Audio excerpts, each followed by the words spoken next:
নমস্কার। সত্যমঙ্গল ইউটিউব চ্যানেলের সকল দর্শক এবং শ্রোতা বন্ধুদের জানাই আন্তরিক শ্রদ্ধা ও ভালোবাসা। আজ আমরা এই ভিডিওর মাধ্যমে পরম পূজ্যপাদ শ্রীমৎ স্বামী গহনানন্দজি মহারাজের কথা থেকে আলোচনা করব। অপূর্ব অপূর্ব একটি আলোচনা করেছেন মহারাজ।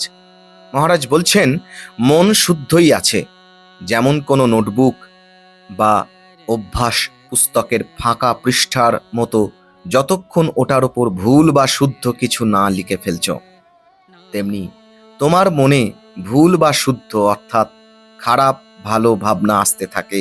তার মধ্যে কিছু একটা ভাবনার সঙ্গে তোমার আকর্ষণ হয়ে যায়, এটাই তোমার বিপদ।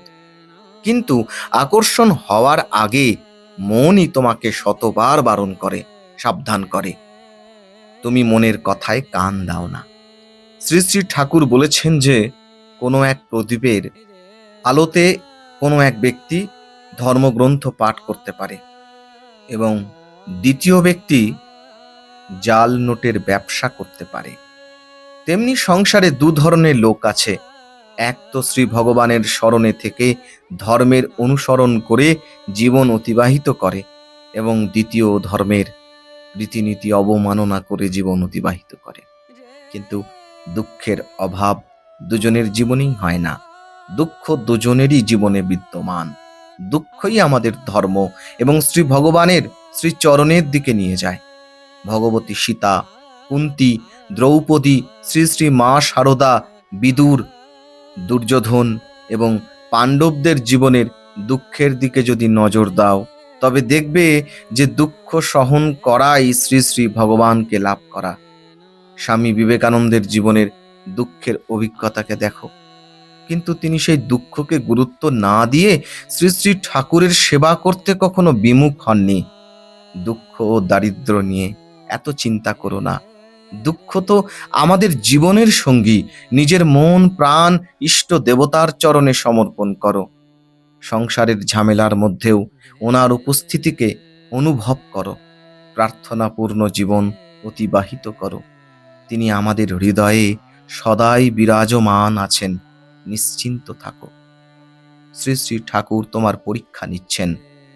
আমি তোমাকে এতটুকু বলতে পারি, যদি তুমি নিজের ধ্যানের উপর, নিজের সংকল্পের উপর দৃঢ় থাকো, তবে তুমি সফলতা অর্জন করতে পারবে। স্বামীজি মহারাজ স্বয়ং বলেছিলেন, আমি তো আচার্য হয়ে আছি, আমাকে ভিন্ন ভিন্ন ব্যক্তির জন্য নানা ধরনের কথা বলতে হয়। তুমি আমাকে বুঝতে পারছো। তারপর নিজের গুরু ভাইদের দেখিয়ে বলেছিলেন, তুমি তাদের মধ্যে যে কোনো একজনের কাছে যাও, তাদের প্রত্যেকে শ্রী শ্রী ঠাকুরের জীবনের 16 কলার মধ্যে এক এক কলার সাধন করে জীবন অতিবাহিত করেছেন। এরপর মহারাজ বলছেন, কাঁদা বা না কাঁদা প্রশ্নের উত্তর হলো, শ্রী শ্রী মাও অশ্রু বিসর্জন করতে বারণ করেছেন। বলেছেন, ভাবনাকে বুদ্ধির প্রয়োগের দ্বারা রোধ করো। কেউ জিজ্ঞেস করেছিল, যদি ভাবাবেগ এত তীব্র হয় তখন ওটাকে রোধ করাই মুশকিল। তখন মা বলেছিলেন, যার ভাবাবেগ যত তীব্র হবে তার রোধ করার শক্তিও ততোধিক তীব্র হবে। নিজেকে শ্রী শ্রী ঠাকুরের হাতে যন্ত্র মনে করো। তারপর তোমার জীবন সার্থক হলো না ব্যর্থ, এইসব কথা নিয়ে চিন্তা হবে না। বলো, আমি তো তোমার দাস, জন্ম জন্মান্তরের। এই বিষাদগ্রস্ত মনকে এখন শ্রী শ্রী ঠাকুরের কাছে সমর্পণ করে দাও। তিনি তোমাকে যেভাবে পরিচালিত করছেন তুমি সেইভাবে চলো। তোমার মানসিক কষ্ট হচ্ছে কেন? কেন প্রভুর ওপর নির্ভর করতে পারছো না? যদি নির্ভর করো, তবে এত বিষাদগ্রস্ততায় ভুগছো কেন?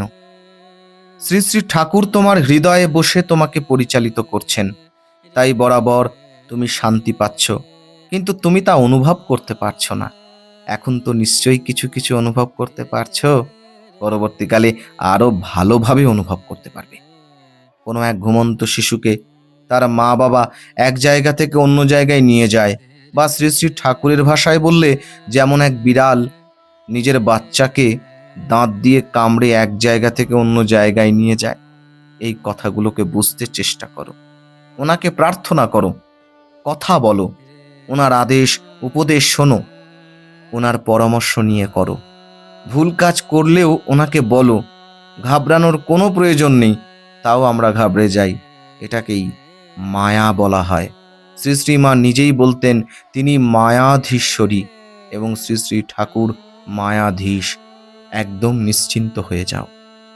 পত্নী, পতির সহায়িকা, যার অর্থ দেব পূজা, তার সঙ্গে মিলন এবং তার জন্য দান, পতির সেই কর্মে যে সহচরী হয়। তুমি যে শ্রী শ্রী ঠাকুর, শ্রী শ্রী মা ও তোমার গুরুর কাছে পৌঁছেছ, ওটাতে তুমি শুধু পত্নী হবার জন্যই তিনি তোমাকে সঙ্গ দিয়েছেন, এটাই মনে করো। তিনি অজ্ঞানী নন। আমরা সবাই নাট্যমঞ্চের নাটকে নিজের নিজের অভিনয় করে যাচ্ছি। শ্রী শ্রী ঠাকুরই বলেছেন, কাকো নিন্দ কাকো বন্দ দুনো পাল্লা ভারী। প্রভুর নাম নিতে মন বসাও।